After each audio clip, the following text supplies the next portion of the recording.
Hello friends, నేను మీ Mamatha. Welcome to Mamatha's kitchen. ఈరోజు మన కిచెన్లో క్యాప్సికమ్ మసాలా కర్రీని రుచిగా ఎలా చేసుకోవాలో ఈ వీడియోలో చూపించబోతున్నాను. ఒకవేళ ఫస్ట్ టైం కనుక మా ఛానల్ని చూస్తున్నట్టయితే ప్లీజ్ ఒక లైక్ చేసి సబ్స్క్రైబ్ చేసుకోండి.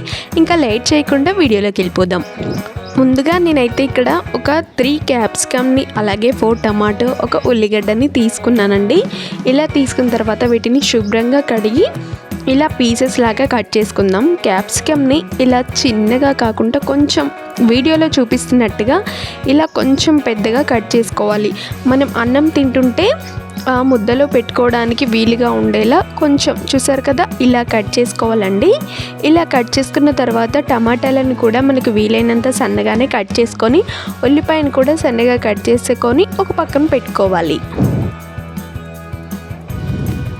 సో చూసారు కదా, ఈ విధంగా కట్ చేసుకొని పక్కన పెట్టుకొని ఇప్పుడు మసాలాని ప్రిపేర్ చేసుకుందాం. ముందుగా స్టవ్ ఆన్ చేసి ఒక చిన్న కడాయి పెట్టుకొని అందులోకి ఒక కప్పటి వరకు వేరుశనగ గుళ్ళని వేసుకోవాలి. ఇలా ఫస్ట్గా వేరుశనగ గుళ్ళన్ని వేగిన తర్వాత దీంట్లోకి ఒక 1/2 టేబుల్ స్పూన్ ధనియాలు, అలాగే ఒక 1/2 టేబుల్ స్పూన్ నువ్వులని యాడ్ చేసుకోవాలి. నువ్వులు అనేది లాస్ట్లో యాడ్ చేసుకోవాలండి, ఎందుకంటే మనకి చిటపట అంటూ కింద పడుతూ ఉంటాయి.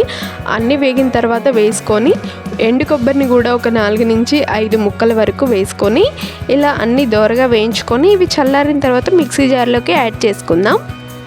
ఈ మసాలా అనేది చాలా టేస్టీగా ఉంటుందండి. ఒకసారి ఇలా ట్రై చేసి చూడండి. ఇప్పుడు ఇవి చల్లారేంత వరకు ఒక పక్కన పెట్టుకుందాం.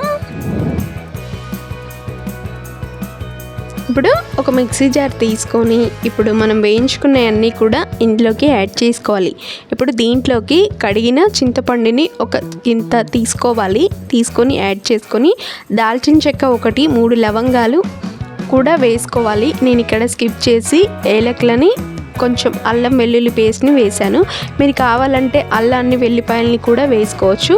ఇప్పుడు దీంట్లోనే కొద్దిగా వాటర్ని యాడ్ చేసుకుంటే ఈ విధంగా మెత్తని పేస్ట్ లాగా మిక్సీలో పట్టుకొని ఈ విధంగా పక్కన పెట్టుకోవాలి. ఇలా ఫ్రెష్గా తెంచి పెట్టుకుంటే చాలా బాగుంటుంది.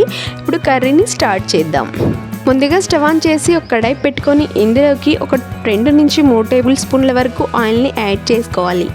ఆయిల్ కొంచెం హీట్ అయిన తర్వాత దీంట్లోకి 1 టేబుల్ స్పూన్ జీలకర్ర, అలాగే 1 టేబుల్ స్పూన్ శనగపప్పు, ఆవాలు, మినపప్పుని యాడ్ చేసుకోవాలి. ఇవి కాస్త చిటపటలాడుతున్నాయి అనగా ఎండుమిర్చిని ఒక 5-6 వరకు వేసుకోవాలి. ఇవి కాస్త వేడైన తర్వాత ఉల్లిపాయని మనం చిన్నగా కట్ చేసుకున్నాం కదండి, అది యాడ్ చేసుకొని కొంచెం ఉల్లిపాయలు అనేవి కొంచెం మెత్తపడి దోరగా అయ్యేంత వరకు ఫ్రై చేసుకోవాలి. ఇవి ఇలా ఫ్రై అవుతుండగా దీంట్లోకి ఒక 1/2 టేబుల్ స్పూన్ పసుపును వేసుకొని బాగా ఫ్రై చేసుకోవాలి. ఇక్కడ కరివేపాకు మిస్ అయిందండి, మీరు కావాలంటే యాడ్ చేసుకోవచ్చు. ఇప్పుడు దీంట్లోకి క్యాప్సికమ్ ముక్కల్ని వేసుకోవాలండి. క్యాప్సికమ్ ముక్కల్ని వేసుకున్న తర్వాత నూనెలో ఒక 2 నుంచి 3 నిమిషాల వరకు ఫ్రై చేసుకోవాలి. ఆ తర్వాత మనం టమాటాలని యాడ్ చేసుకుందాం. ఇలా 2 నిమిషాల తర్వాత టమాటాలని యాడ్ చేసుకొని ఇప్పుడు క్యాప్సికమ్, టమాటో 2 కూడా బాగా కలపాలి నూనెలో కలిసేలాగా. ఇలా 2 కూడా కలిపిన తర్వాత మనం దీనిపైన మూత పెట్టేద్దామండి. మూత పెట్టేసి క్యాప్సికమ్ అనేవి కొంచెం మెత్తబడేంత వరకు కుక్ చేసుకుందాం. చూసారు కదా, ఒక 2 నుంచి 3 నిమిషాల తర్వాత క్యాప్సికమ్ అనేవి కొంచెం మెత్తపడ్డాయి.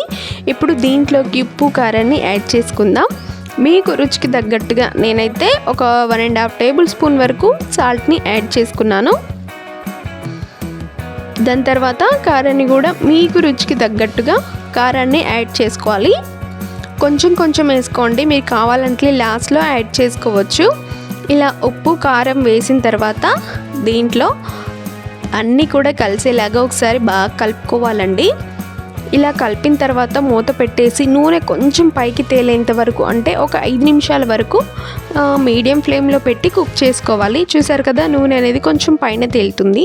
ఇప్పుడు దీంట్లోకి మనం మసాలా పేస్ట్ని యాడ్ చేసుకుందాం. ఈ మసాలా పేస్ట్ వేయడం వల్ల ఎక్స్ట్రాడినరీ టేస్ట్ వస్తుందండి. ఒకసారి ఇలా చేసి చూడండి, చాలా బాగుంటుంది. ఇప్పుడు అదే మిక్సీ జార్లోకి కొంచెం వాటర్ని యాడ్ చేసి ఒకసారి పోసి అంతా కూడా క్యాప్సికంలో కలిసేలాగా ఒకసారి బాగా కలపండి. మనకి చూస్తుంటేనే అర్థమైపోతుంది కదండి, చాలా బాగుంటుందని చెప్పేసి కర్రీ. సో అవునండి, చాలా చాలా బాగుంటుంది. మీరు ఇంకొంచెం వాటర్ని కూడా యాడ్ చేసి మూత పెట్టేసి బాగా కుక్ చేయాలండి. అంటే ఆయిల్ అనేది కొంచెం పైకి తేలుతుంది కదా, అలా వచ్చేంత వరకు కుక్ చేసుకొని ఈ టైంలోనే మనం ఉప్పు కారం సరిపోయిందా లేదా చూసుకొని ఇంకేమైనా కావాలంటే అడ్జస్ట్ చేసుకోండి. ఫైనల్గా మనకు కర్రీ కుక్ అయిన తర్వాత దీంట్లోకి కొత్తిమీరని సన్నగా తరుముకొని కొద్దిగా యాడ్ చేసుకున్నామంటే మనకి క్యాప్సికమ్ మసాలా కర్రీ అనేది రెడీ అయిపోయిందండి. సో చూసారు కదా ఫ్రెండ్స్, మీరు కూడా ఒకసారి ఇలాగే ట్రై చేయండి. ఎలా వచ్చిందో నాకు కామెంట్ సెక్షన్లో కామెంట్ చేయండి. అండ్ నా వీడియో నచ్చినట్టయితే లైక్ చేసి మీ ఫ్రెండ్స్కి షేర్ చేయండి. And thanks for watching.